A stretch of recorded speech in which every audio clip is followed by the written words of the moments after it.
El complejo del incesto. Freud concibe el complejo del incesto de manera harto peculiar y que dio lugar una vez más a violentas objeciones. Parte del hecho de que el complejo de Edipo permanece por regla general en lo inconsciente y concibe ese hecho como consecuencia de una represión precoz del orden moral.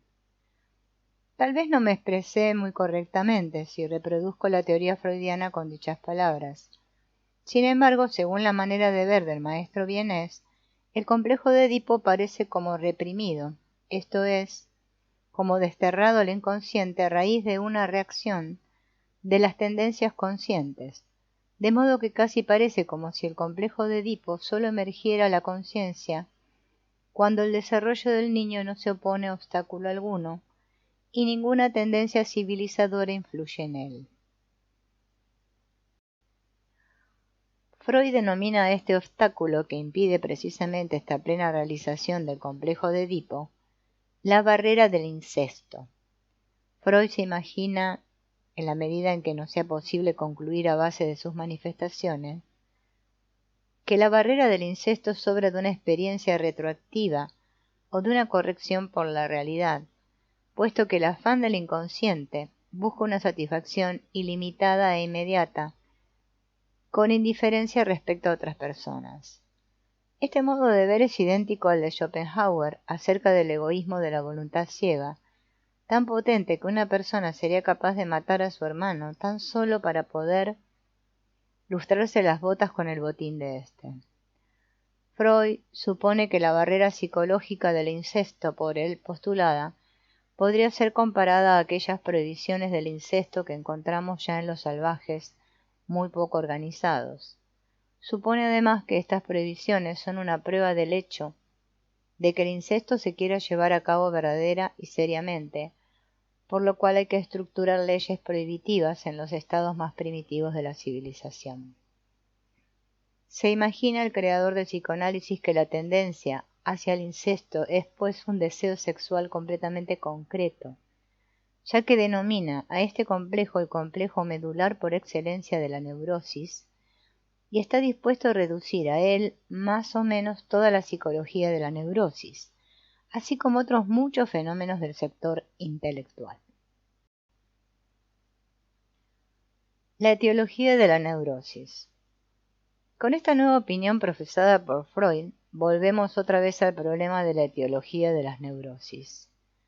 Hemos visto que la teoría psicoanalítica partió de la vivencia traumática de la infancia, cuya irrealidad parcial o total quedó demostrada. La teoría se desvió ligeramente, por tanto, y se puso a buscar lo etiológicamente importante en el desenvolvimiento de la fantasía normal. La exploración progresiva de la inconsciencia, prolongada durante más de un decenio y apoyada en la labor de un nutrido grupo de colaboradores, nos brindó por fin un extensísimo material empírico que hizo reconocer que el complejo del incesto representa un elemento extraordinariamente importante que nunca podría faltar en la fantasía morbosa. No obstante, sería erróneo creer que el complejo del incesto pertenece solo al individuo neurótico. Bien al contrario, demuestra ser parte integrante también de la psique infantil normal. Por su mera existencia aún no nos revela, pues, si va a convertirse o no en nacimiento de una neurosis.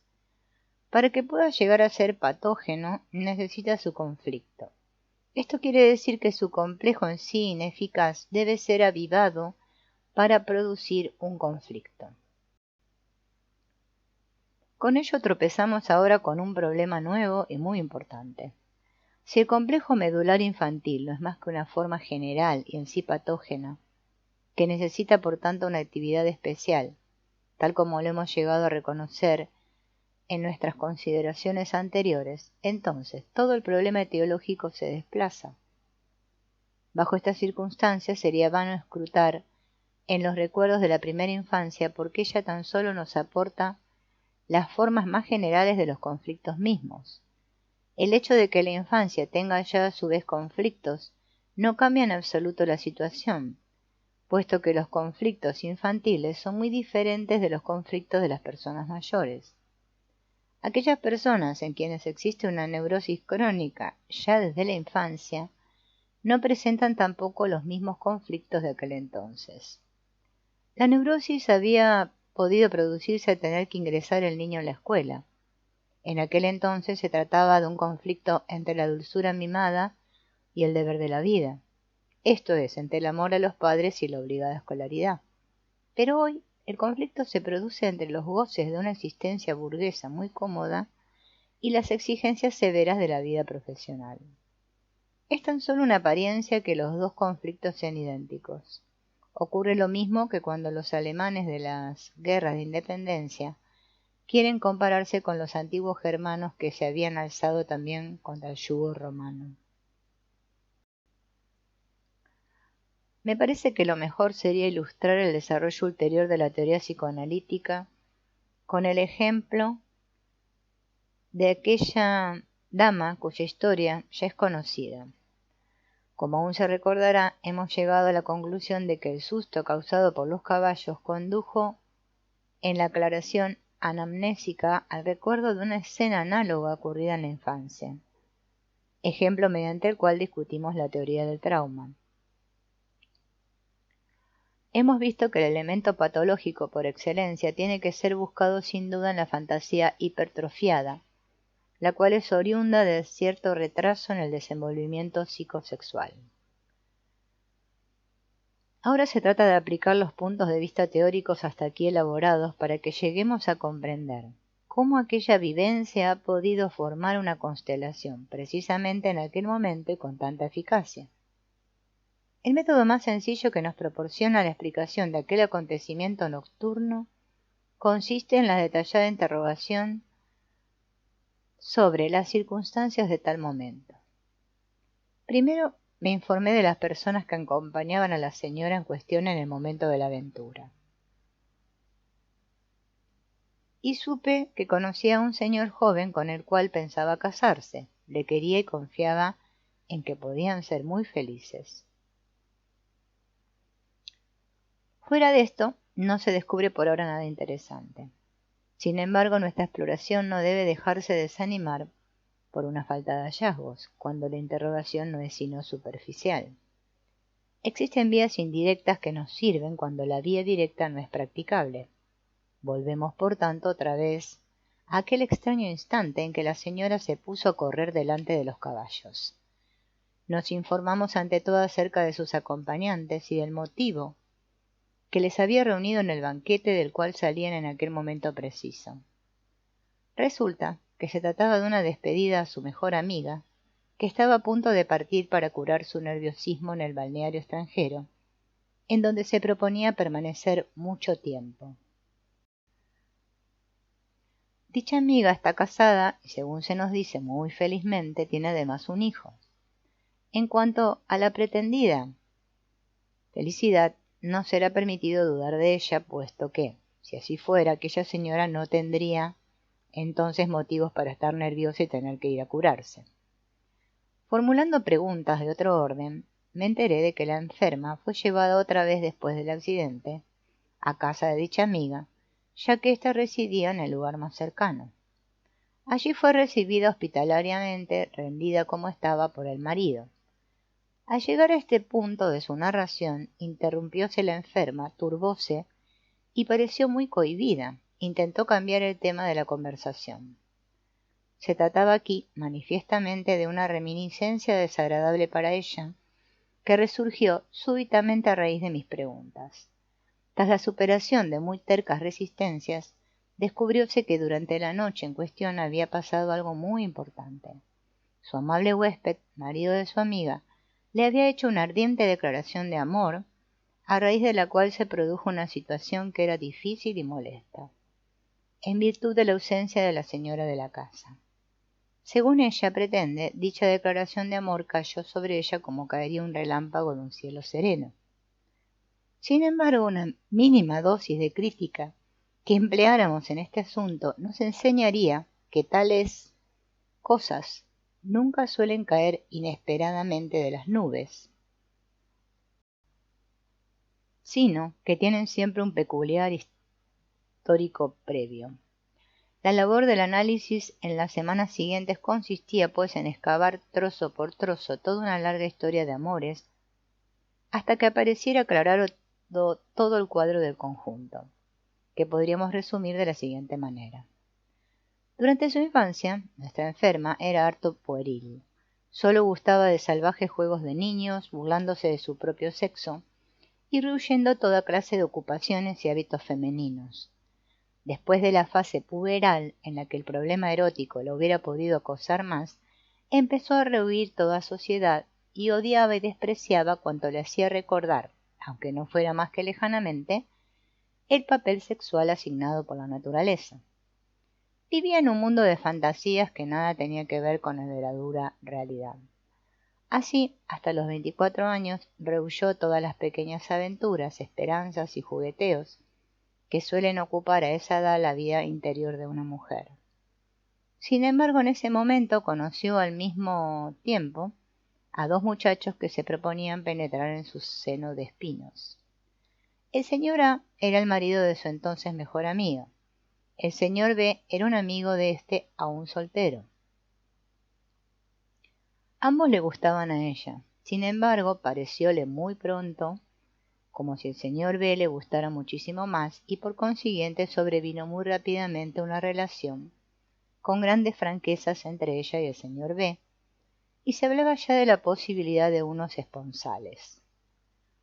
Por sus relaciones con el señor B y por su amiga, tuvo que tratar también muy a menudo al señor A, cuya presencia la llegó a irritar de modo incomprensible bastante a menudo, produciéndole gran nerviosismo.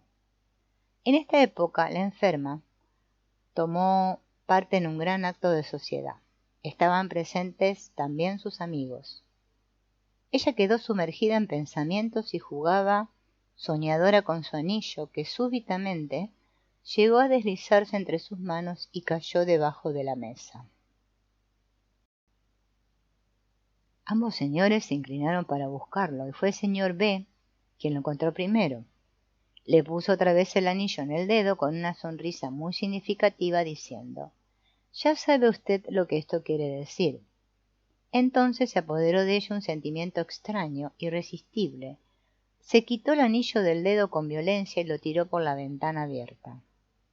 Esto produjo desde luego el consiguiente momento penoso, y la dama abandonó bien pronto, muy deprimida, aquella reunión.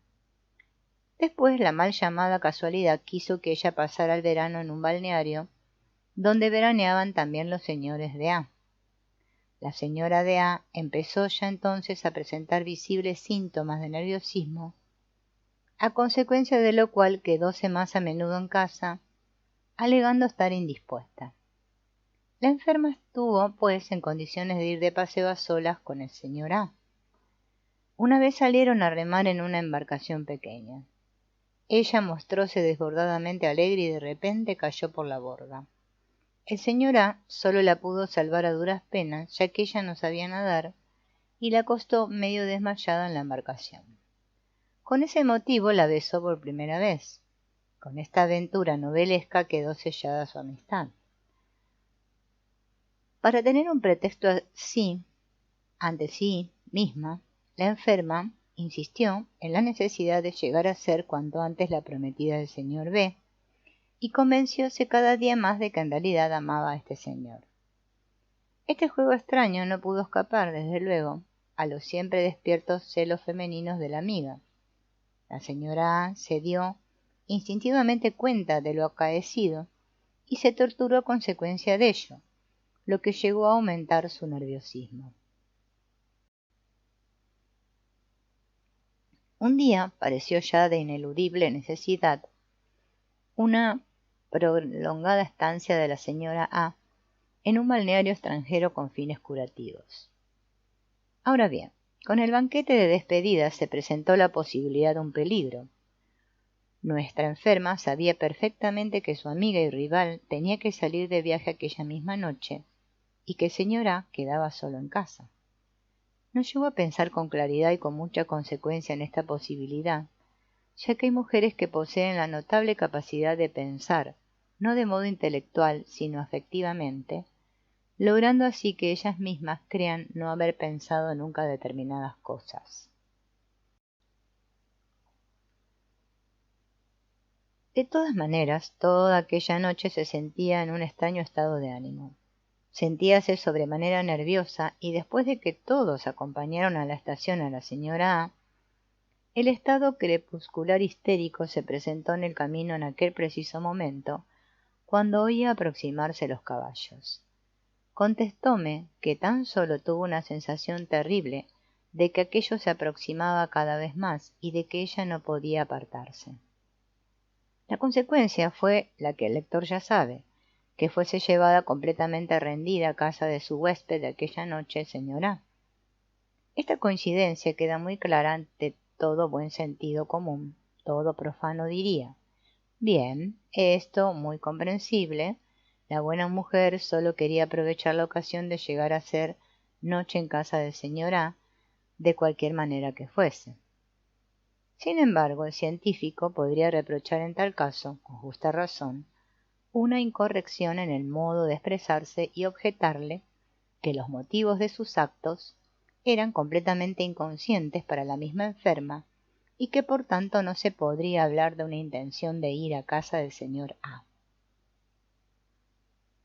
Sin duda existen psicólogos muy cultos que pueden combatir la interpretación finalista de estos actos de la señora, basándose en tales o cuales razones teóricas, causas que fundamentase en el dogma de la identidad de conciencia psique, alma. Sin embargo, la psicología instaurada por Freud reconoció ya hace tiempo que los actos psicológicos no pueden ser enjuiciados de ninguna manera a base de motivos conscientes cuando se trata de su sentido teleológico y final, sino que tan solo pueden ser medidos con la medida objetiva del resultado psicológico. Hoy día apenas sería posible negar que existen también tendencias inconscientes que llegan a influir muy poderosamente en las reacciones de los humanos y en las repercusiones de las mismas. Lo que acaeció en casa del señor A correspondió exactamente a esta manera de ver. La enferma organizó toda una escena sentimental a raíz de la cual el señor A viose obligado a reaccionar con una correspondiente declaración de amor. Considerados a la luz de estos dos últimos puntos de la historia, todos los antecedentes demuéstranse netamente orientados hacia ese fin, en tanto que la conciencia de la enferma protestaba continuamente contra ello.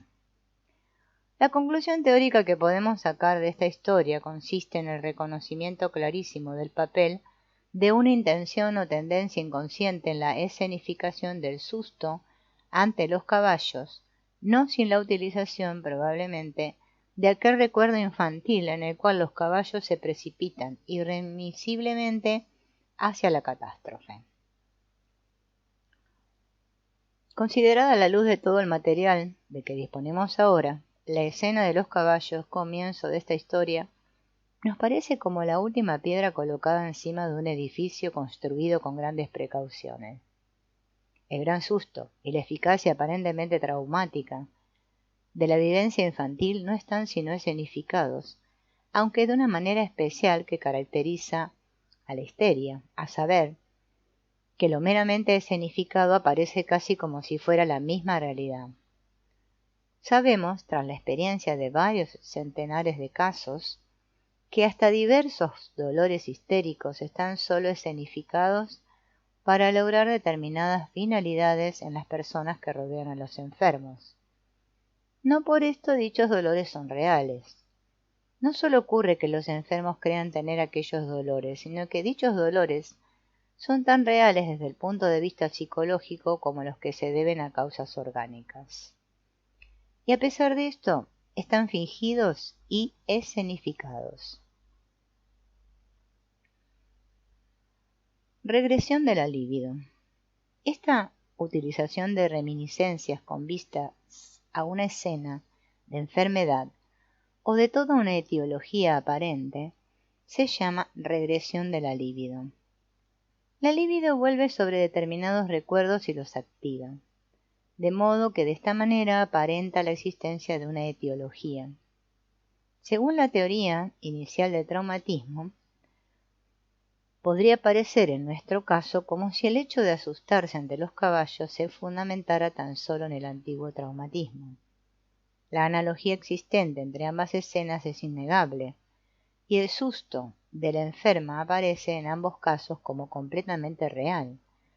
De todas maneras, no tenemos ningún motivo para dudar de la autenticidad de sus declaraciones sobre este preciso punto, puesto que las mismas están en consonancia con todas nuestras experiencias obtenidas en otros casos. El asma nerviosa, los estados histéricos de fobia, las depresiones y exaltaciones psicógenas, los dolores, espasmos, etc., todos son completamente reales, y quien haya experimentado como médico un síntoma psicógeno en su propia persona, sabrá cuán real es la sensación que se tiene. Las reminiscencias, revivificadas regresivamente, por muy fantástica que sea su naturaleza, son tan reales como los recuerdos que tenemos de nuestras vivencias auténticas. Tal como lo expresa ya el mismo término regresión de la libido, este modo regresivo de la aplicación de la misma se concibe como una vuelta de la libido a sus propias fases anteriores. En el ejemplo que acabamos de relatar detalladamente, se reconoce con toda claridad de qué manera se produce el progreso regresivo. En aquel banquete de despedida, en que la ocasión de quedarse a solas con el huésped pareció muy propicia, la enferma retrocedió ante la idea de aprovechar la oportunidad y dejóse dominar por sus deseos hasta entonces nunca confesados. Esto quiere decir que no utilizó su líbido conscientemente con vistas a dicha finalidad, sino que fue rechazada por ella a consecuencia de lo cual vióse obligada a realizar sus propósitos a través de lo inconsciente y del velo del susto experimentado ante un peligro sobremanera grande. La sensación tenida por ella en el momento de aproximarse los caballos ilustra muy gráficamente nuestra formulación. Tenía la sensación de que se avecinaba algo inevitable. El progreso regresivo se deja concretar muy bellamente mediante una imagen empleada por el propio Freud. La libido podría compararse a un río que cada vez que tropieza en su curso con algún obstáculo, se estanca y produce, por consiguiente, una inundación. Si en ocasiones anteriores el mismo río llegó a cavarse aún otros lechos fuera del usual, entonces son ante todo ellos los que se inundan, de modo que vuelven a aparecer otra vez, hasta cierto punto, como normales cauces fluviales, aunque no tengan a la vez sino una existencia irreal y momentánea. No como si el río volviera a escoger desde ahora en adelante el otro camino viejo para siempre, sino que lo utilizará tan solo mientras dure el obstáculo en su curso principal. Si los cauces secundarios no llevan agua, no es debido a que no hayan sido antes, por decirlo así, ríos autónomos, sino a que antaño, cuando el curso principal iba formándose, habían sido otras tantas fases evolutivas, o por lo menos posibilidades pasajeras, cuyas huellas no se han borrado todavía, y que por tanto pueden volver a aparecer en caso de un desbordamiento de agua en el cauce del río. Este símil puede aplicarse sin más ni menos sobre el desarrollo de las aplicaciones de la libido. En tiempos del desarrollo infantil de la sexualidad, la orientación definitiva en el símil, el curso habitual del agua, no se ha encontrado aún. De modo que la libido fluye a través de toda suerte de caminos secundarios, y tan solo paulatinamente va encontrando la forma definitiva. Pero con el hecho de que se encuentre el curso definitivo, todos los cursos secundarios llegan a secarse, perdiendo todo sentido menos el del recuerdo histórico. De la misma manera, todos los ejercicios previos de la sexualidad infantil pierden casi totalmente su sentido, excepto algunos dejes y huellas. Ahora bien, si más tarde se presenta algún obstáculo, de modo que el estancamiento vuelva a vivificar los antiguos caminos secundarios, entonces tal estado de cosas es en suma algo nuevo y al mismo tiempo algo anormal. El estado infantil anterior representa, sin embargo, una aplicación normal de la libido, mientras que la regresión de la misma hacia los caminos infantiles es algo anormal. Creo pues que Freud no está autorizado a designar los fenómenos sexuales de la infancia como perversos, puesto que es ilícito designar un fenómeno normal en términos de patología. Este empleo indebido acarreó efectivamente unas consecuencias deplorables, produciendo gran confusión en el público científico.